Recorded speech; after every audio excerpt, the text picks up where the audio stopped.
Bonjour frères et sœurs et bon dimanche à vous. J'espère que vous avez passé un agréable week-end.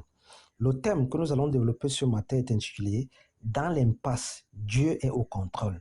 Dans l'impasse, Dieu est au contrôle. L'impasse, c'est une situation sans issue, sans solution favorable. Dieu, c'est l'absolu, l'incontournable, l'alpha et l'oméga. Le contrôle est le fait d'avoir le pouvoir de diriger. C'est l'examen qui consiste à surveiller ou à vérifier. Notre Dieu est un stratège et nous devons nous reposer dans la souveraineté de son timing, dans sa sagesse qui consiste à ne jamais rien faire trop tôt ou trop tard. Nous devons dépendre de la sagesse divine qui consiste à décider de ce qui est mieux pour nous quand il faut que la chose arrive. Dieu sait à quel moment il faut agir, parler, attendre ou se retirer. Et aucune situation, relation ou circonstance n'échappe à son contrôle. Dans l'impasse, Dieu est au contrôle. Dans les situations sans issue de sortie de notre vie, Dieu est au contrôle. Et rien ne va au-delà de sa puissance. Notre Père céleste gère tous les détails de notre vie avec soin. Même si parfois nous semblons ne pas le remarquer, notre cause est devant l'Éternel. Son regard est en permanence sur nous. Rien ne l'étonne et ne le surprend dans nos vies. Il connaît les projets et les desseins qu'il a formulés pour ces enfants que nous sommes. Et pour que nous puissions mener à bien notre destinée, le Tout-Puissant va utiliser les moyens et les circonstances qui lui sont propres afin de nous accompagner, de nous assister, de nous permettre de surmonter les épreuves, les challenges, les défis qui se dressent devant nous, afin de nous conduire vers le chemin qui mène au salut, tout en affermissant notre foi. Durant ce processus, aucune situation de notre vie n'échappe à son contrôle. Et lorsque nous sommes dans la volonté de Dieu, nous pouvons affronter avec confiance les situations difficiles, car Dieu sera toujours avec nous. D'ailleurs, le Proverbe 16, le verset 33 déclare, on jette les sorts dans le pan de l'habit, mais c'est de l'Éternel que vient toute décision. Mais c'est de l'Éternel que vient toute décision. Nous ne devons donc pas craindre les événements ou les personnes qui menacent notre vie, notre bien-être, que ce soit physiquement ou spirituellement, car Dieu est au contrôle. Il nous assiste toujours lorsque nous traversons notre désert. Il n'est jamais loin. Il est un abri, une forteresse et maîtrise toutes choses. Le dernier mot lui revient. Dieu est toujours au contrôle de notre vie, peu importe la longueur de la nuit, peu importe le poids des ténèbres, des échecs ou des humiliations que nous subissons à longueur de journée. Gardons toujours à l'esprit que Dieu est au contrôle. Et avec Dieu, en un instant, tout peut s'illuminer. En quelques secondes, l'espoir peut renaître. De nouveaux horizons peuvent s'ouvrir à nous. Ne cédons jamais au découragement, à la panique. Lorsque les situations complexes s'enchaînent, lorsque les épreuves s'accumulent et que l'on se trouve dans une impasse, gardons la foi en toutes circonstances. Ayons confiance en Dieu, tout en faisant connaître au Seigneur nos besoins par des prières et des supplications. Et la paix du Seigneur, qui surpasse toute intelligence, gardera notre cœur et nos pensées. Toute chose concourt au bien de ceux qui aiment Dieu.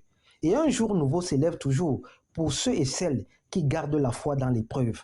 Cette foi nous permet de ne pas être submergés par les émotions. Cette foi nous rappelle que notre Seigneur a le dernier mot et qu'il est au contrôle. Et personne ne peut changer cela. Sur Dieu repose notre salut et notre gloire. Il est notre rocher, notre refuge au temps de la détresse. Il connaît si bien chacun de nous et nous conduit toujours pas à pas. Rien n'est plus puissant ni plus élevé en autorité que Dieu. C'est Dieu qui ordonne et la chose arrive.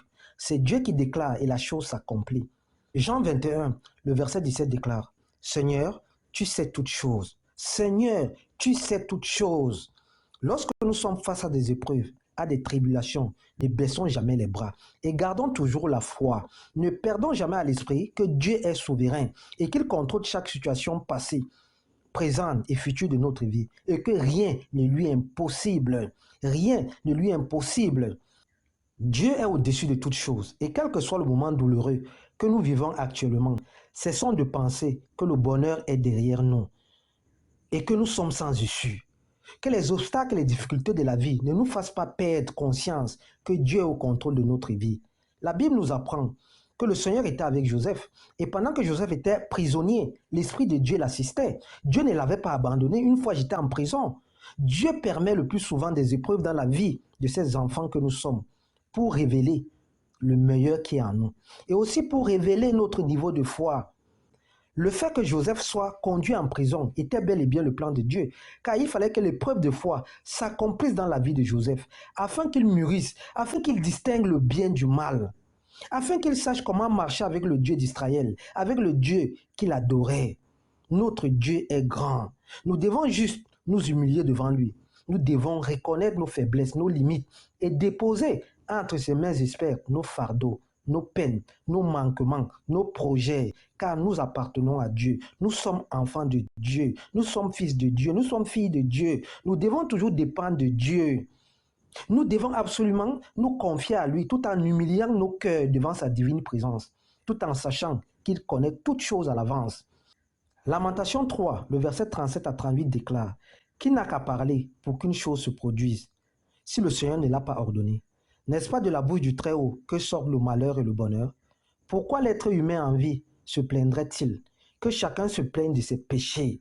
Que chacun se plaigne de ses péchés. Ce verset nous incite à reconnaître le pouvoir et la grandeur de Dieu, mais aussi à nous pousser à faire un examen de conscience qui consiste à examiner s'il n'y a pas un ou des péchés que nous engrainons en nous. Si tel est le cas, ce passage biblique nous interpelle à la repentance. Une repentance sincère. Et c'est quoi la repentance? C'est un changement de cap, de pensée, d'action vis-à-vis du péché.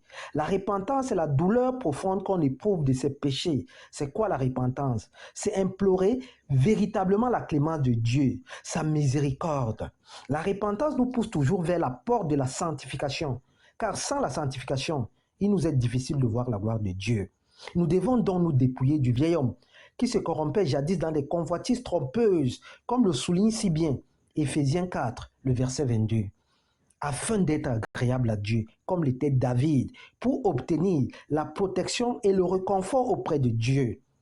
Frères et sœurs, soulignons ce matin que Dieu a donné le libre arbitre à chacun de nous, le libre choix à ces enfants que nous sommes, de prendre certaines décisions, d'être responsables de nos actes, de travailler pour notre salut en vivant une vie qui lui est agréable, car le Tout-Puissant a prévu un jour où chacun de nous devra rendre compte de ses actes.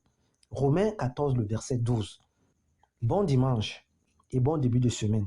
C'est le thème que nous avions à développer ce matin. Merci.